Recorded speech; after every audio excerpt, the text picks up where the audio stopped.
So,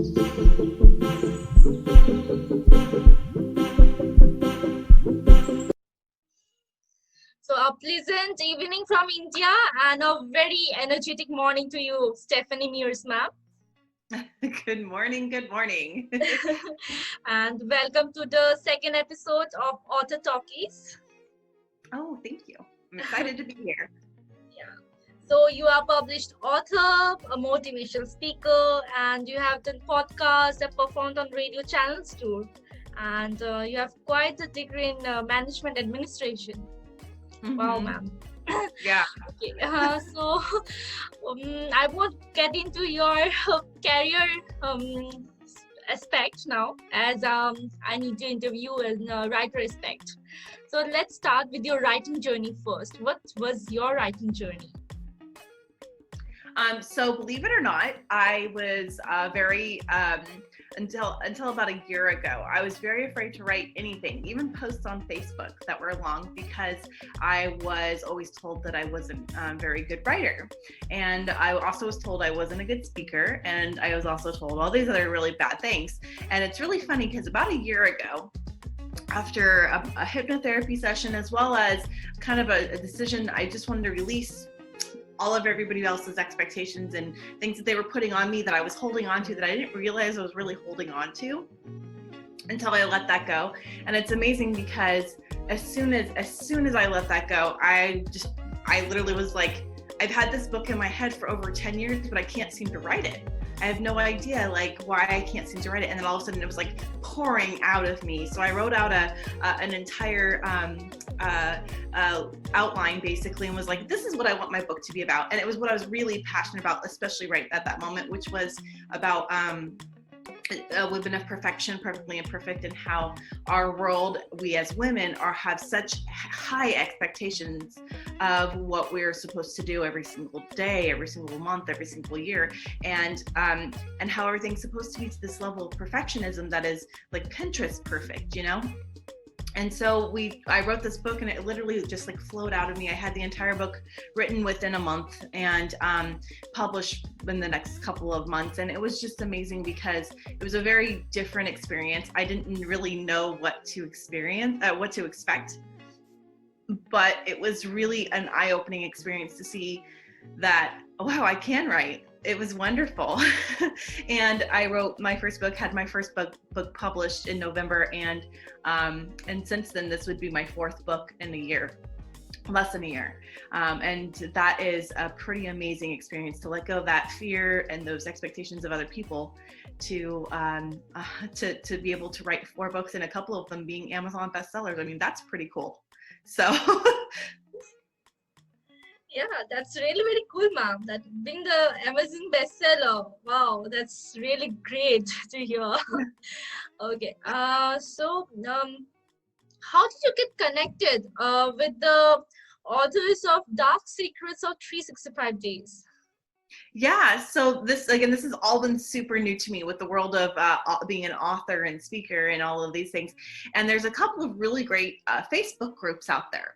And one of them is a book lovers group, a book writers group. And one of the wonderful ladies posted something about possibly being an author, and then she kind of interviewed us to make sure we were good fits and that kind of thing. And then she found 17 of us around the world. And it was amazing because I really didn't know what I was stepping into. I knew it was going to be something really great. I knew I got a chance to write, quite a few pages and just say, kind of things that I was working through right that moment. My pages and my section specifically are all about basically how-tos and how to do something on a very in a very basic, easy way, but still be able to achieve the goal. And so but it was all the things that I was going through at the moment. So like, for example, how did I write a book? Okay, well, here's a really short summary of how I wrote my book. Like, how do you do a podcast? This is a short summary of how to do a podcast. And it's like super easy how to do it. So the ladies were just amazing for putting this all together. And I feel very blessed and very excited to be part of this. Okay, so can you just brief us out about what you wrote in the book? Yeah, so what I wrote in the book is, like the podcast thing, the book thing. I also wrote about like health, a little bit about finance. I didn't go too into depth about like the stock market or anything, because that's actually what I do for in California and Arizona. And so I also talked a little bit about like family things, getting past core beliefs. And again, I kept it pretty basic level, but it made it to where anybody can go in and say, okay, so here's how to overcome my fears, this, and this. Okay, if I do these things, I can really work through these things. And so I try to make it pretty, I basically took all of this education over years and years and years of experience and funneled it down to like a couple pages. And I thought that was pretty fun. How many days it took to write such an amazing story?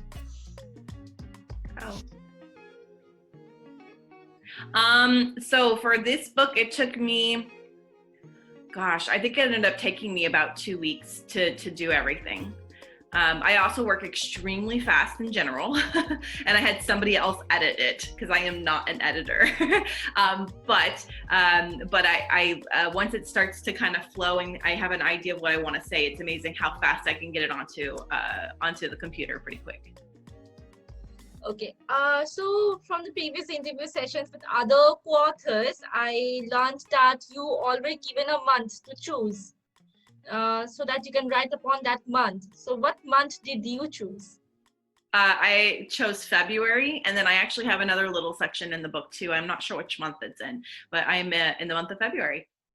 Wow, the month of love, Valentine's Day. Yeah, the month of love. Well, I guess that's fitting. I mean, I've been married for 16 years, so that makes sense. Okay. So being a family woman, how did you manage writing, families, and obviously the professionalism of you are quite a achiever in rest professional aspects also. Yeah. Honestly, I have a lot of help. I couldn't do all of this by myself in a million years. So I run over 7 companies and do a lot of different things. And so I have a personal assistant, I have a VA, I have assistants at work, I have boards of directors who help me with different things. So it's not me doing all the work for everything. I couldn't handle it. I would go crazy. And my family is my number one. So I don't want them to be lacking just because I want to try to help the world in different ways. So I am all about asking for the help and making sure that I'm delegating things that I don't need to be doing to somebody else who actually enjoys or is good at the things I'm not good at, like editing. So was your family an inspiration to you during the writing period? It's really funny, actually. I have a very interesting story. My drug addicted mother, and so I saw some really bad things happen, and so my inspiration honestly is to help the world as much as I can. So I don't want to ever be in that situation ever again that I wasn't as a kid, but 2, I want to help people that are in that situation now, since I'm no longer in it. And so my inspiration is honestly that I just want to help as much as I can the people that are in need, and that is my inspiration. Okay, so as a kid, were you quite interested in writing or in reading? Actually, I couldn't read until 3rd grade, and so it took me a long time to learn how to read. Also due to the family problems. But once I learned how to read, it was I started to take it up pretty quickly, and I found a few books that I really loved. I love to write. I've journaled since I was, really, really young, since I learned how to write, basically.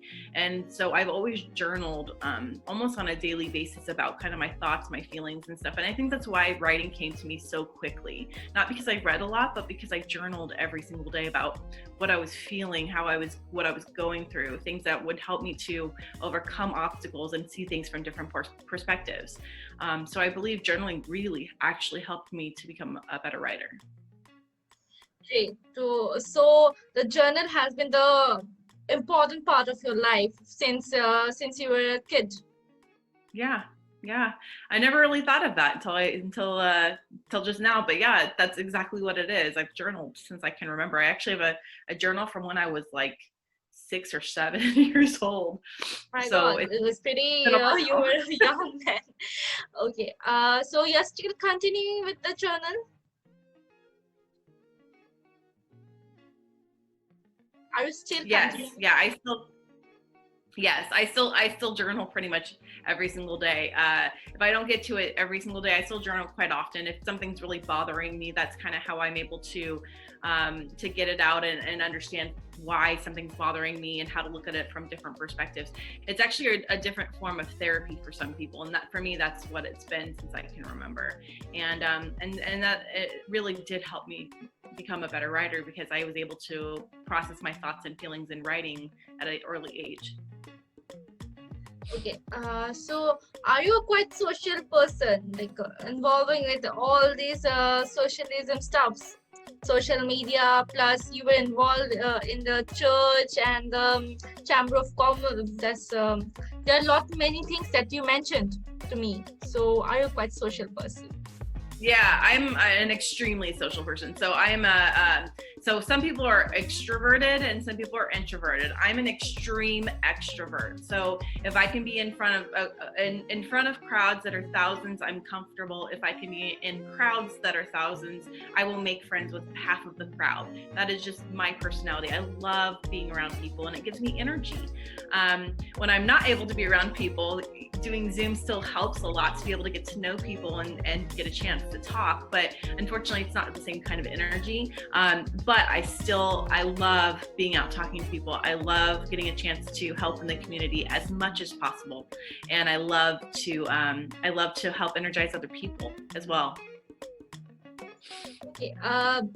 Did you have any worst experience while writing for the book, The Dark Secrets of 365 Days?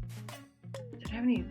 I'm trying to think. I don't think I've had any difficult or bad experiences with this at all. I mean, I had a little bit of a writer's block for a couple days, but I mean, that's pretty normal. I mean, if you're talking about several subjects in one book, sometimes you kind of lose track of what exactly you want to say sometimes. But aside from that, no, it actually went pretty smoothly, and the whole process has been overall very smooth. Yeah, the people who put the book together have done a wonderful job. Okay, so talking about writer's block, how did you overcome, like you wrote in 2 weeks, you wrote your story in 2 weeks and you had writer's block prior to that. So how did you overcome that? So honestly, like I just kind of, I had an outline. So I sit down, I work very fast. My brain works ridiculously fast. And so what helps me a lot is outlines. So if I have an idea of what I want to say, I can actually just kind of spout it out pretty quickly. But if I have no idea what I want to say, it's blank. Like there's nothing, nothing will come to me. So if I have an outline of what I want to say, it actually, it comes to me very, very quickly. It's very rare that it doesn't. So I would say that is really what has helped me or what really helped me during this book to really keep it moving forward pretty quickly. Okay. So for you, what goes in with writing? Like what's the combo do you want while writing up content? What is a quote that I like? Some combos are like, some would like to have coffee while writing. Some like to sit beside a window and write. What's your best combo? Gotcha. Okay. So yes, definitely coffee. I love coffee, actually. I have a big coffee right in front of me. It's like the size of my head. And I love coffee as I write. I also have my journal right next to me usually as I'm writing too, because I do all my outlines in my journal because it's comfortable for me. And I also love to have on French cafe music in the background, and I write really quickly with those few things right next to me. So that's your personal writing space. It's my thing, yeah. It's very relaxing for me, and I don't have to be in my office. I don't have to be, in a specific place, because I think if you limit yourself to a specific place to write, you're limiting yourself to be able to write. My theory is if you can get coffee pretty much anywhere now. I mean, you can go to Starbucks or a coffee house very close by. You can turn on music on your phone in 2 seconds. My only thing was if I didn't have my journal, I couldn't write, but I have that on me most of the time anyways. So, don't limit yourself in trying to write, because if you do, you're going to always have a reason not to write. So for me, it's just having the few things that make me comfortable that helped me to write in different spaces. And actually, it helped me open my ideas up while writing in different spaces too, actually. Okay, ma'am. So, are you a feminist type of person or a romantic person? Like, do you love writing about love or about just the feminist things? Honestly, well, I love love. I watch a lot of Hallmark movies. I love love. I haven't really written very much about love. I mean, I've written about relationships, not much about love itself. Primarily due to the fact that love is still something that's still not 100% comprehensible for me to be able to put into words everything that I feel and hear and see and everything. Shockingly enough, I feel like I'm pretty quick, but this one for me, I can't seem to pinpoint exactly what I would even want to write about exactly. But relationships, I love talking about. Family, because it's all, I can talk about all of those things in a logical stance that puts it into a perspective of be a good mom, or if I do this and this, I can be a great wife or whatever. If I have logical steps to be able to do things, and I can easily write those down to help other people to do those same things to make them to be a better parent or whatever else. Whereas love for me, there's not really a logical step, like, okay, like you find the right guy and then all of a sudden you're in love. Like, I don't know any logical steps for that, but I also fell in love with my husband at 19. So, I mean, it's been a long time. Yeah. Love is a beautiful feeling indeed. It is, but it's so much, it's a big feeling, and it's hard to put into the right words for some people. And for me, it's definitely hard for me to put into the right words. You are a motivational speaker also, right, ma'am? Yes, yeah. Actually, just as of last October, so I'm almost in a year of doing this. Okay. So have you motivated someone in your life that is known to you? Yes, actually. So I'm really surprised. The whole such a unique and amazing world.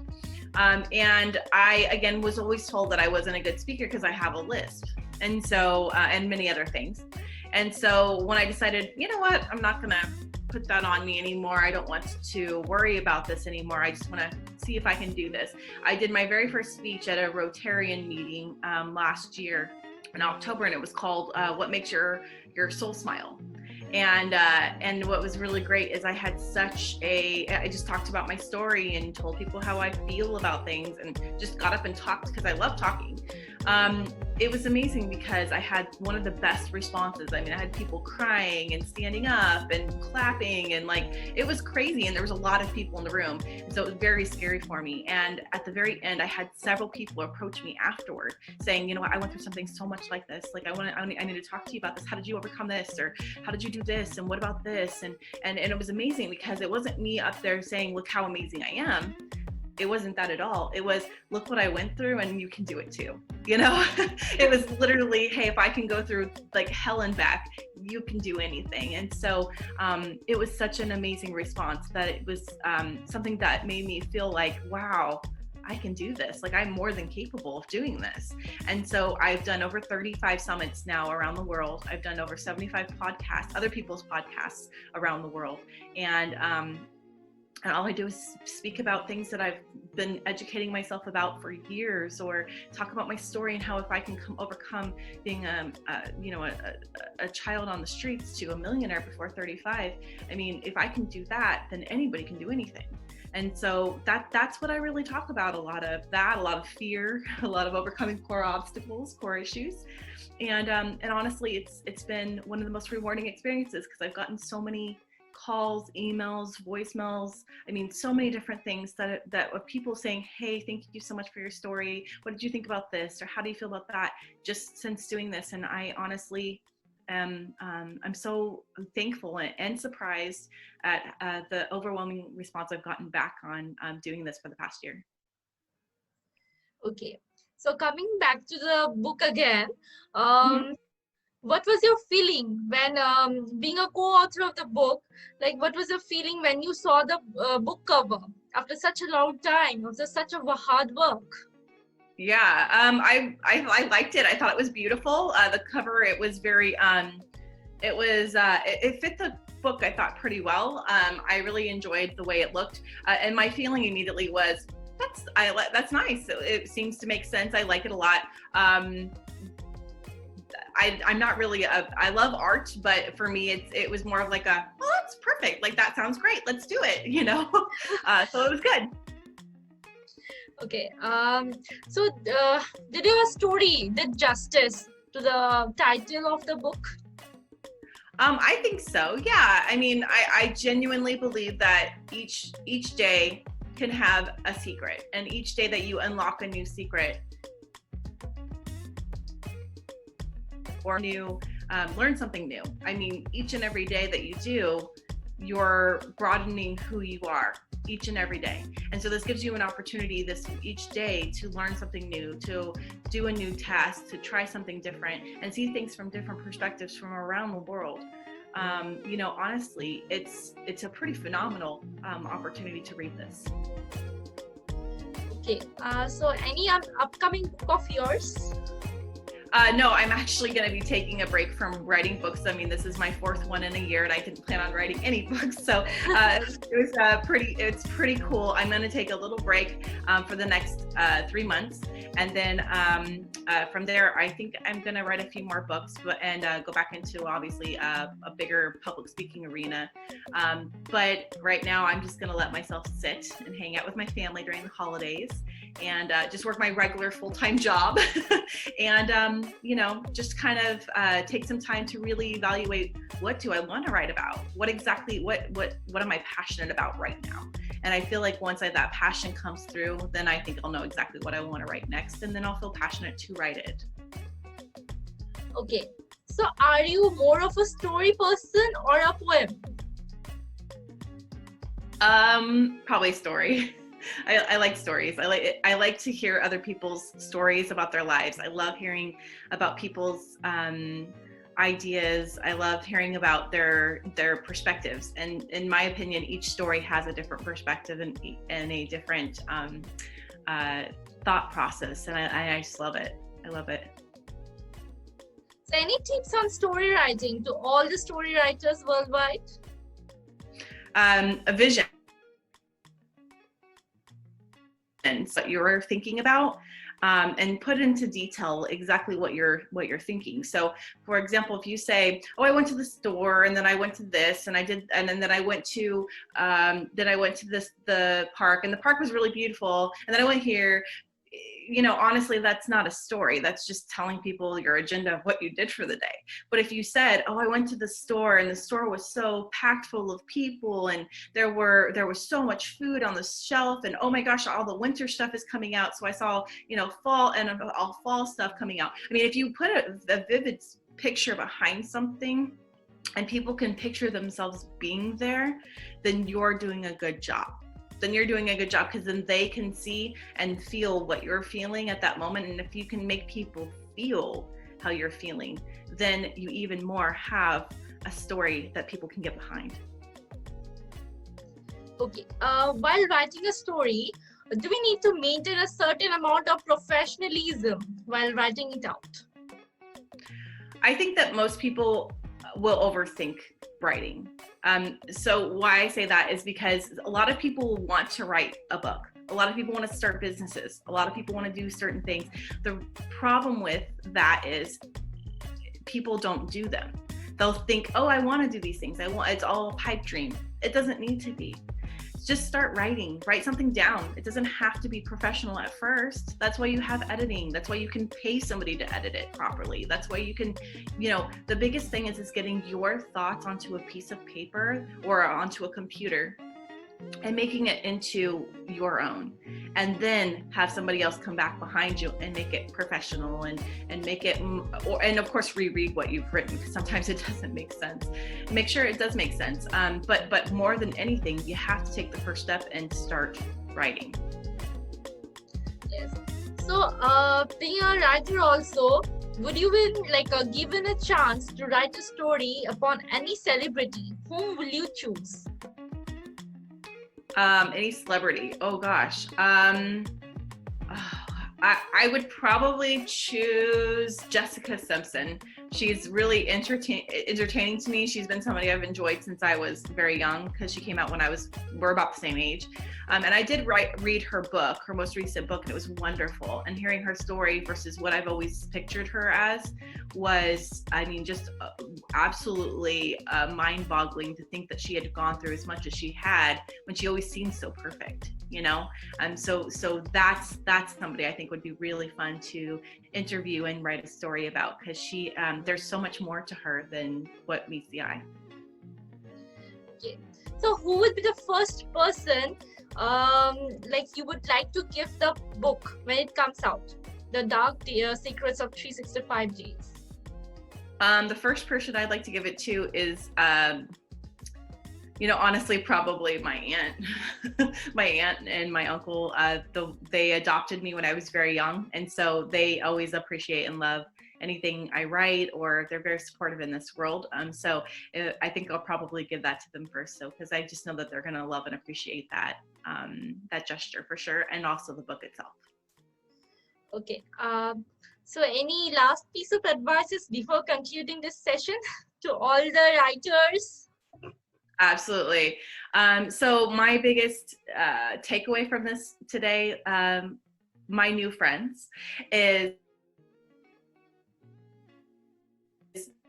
outline of what you want to write, be passionate about what you're wanting to write, and then just write. Don't think about it too much, just start writing something, and do it in the space that makes you the most comfortable. Like I said, get yourself a coffee, or some people's glass of wine, or whatever that is. Get yourself into that right space, and then it's amazing how quickly it flows. Also, if you have kids, don't try to write your book while you have your kids in front of you. It's impossible. They will come up to you every 5 minutes and ask you for something, and then it throws you off of your writing, and then you're no longer in that flow.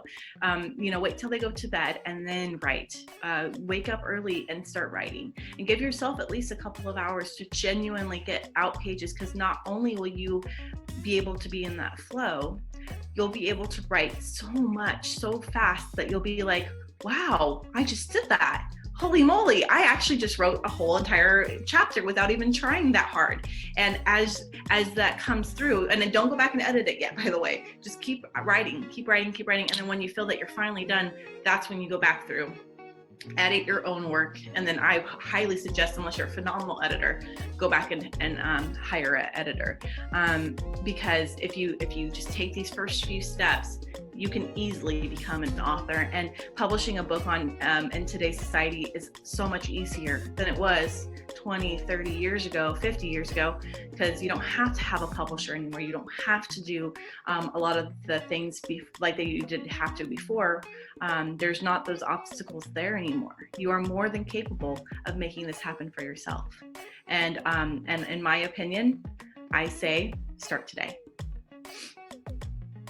Yeah, definitely a good piece of advice for every person, not only the writers, for every person who are multitasking. Like, obviously, many people are having many other achievements, many other hobbies also besides writing. So this is a good piece of advice for everyone.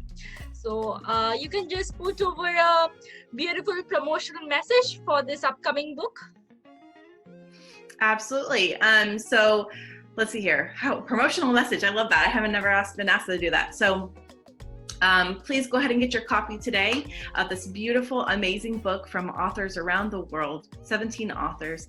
Every author has their own perspective, own ideas, and really brings a unique perspective to the book itself. So I ask you today to go ahead and purchase the book on Amazon as soon as it comes out. And yeah, thanks. You can mention your social media handles also. Okay, wonderful. So if you want to check me out, or if you have any questions for me or would like to reach out to me, please feel free to check out my website at stephaniemearse.com. You also can get me on Facebook, and it's Stephanie Mearse Lifestyle, or on Instagram, Stephanie Mearse. It's all Stephanie Mearse. So I'm on pretty much every platform, but the easiest way is just to get me on my website. Okay, thank you, ma'am. It was so great to connect with you and learning throughout this session from such a beautiful motivational speaker, an absolute writer, being a family person. You are such an amazing woman that has carried everything out so beautifully. It's great connecting with you, ma'am. Thank you. And you as well. Thank you so much, ma'am. It was really great connecting with you. I will surely get connected to you in all the social media handles. Sounds wonderful. Yeah. Okay, ma'am. So here I conclude my session here, and I will obviously post the video in the YouTube and share it with you. Okay, ma'am? Sounds wonderful. It was a pleasure. Have a wonderful day, okay? Thank you so much. Bye-bye. Bye-bye, ma'am.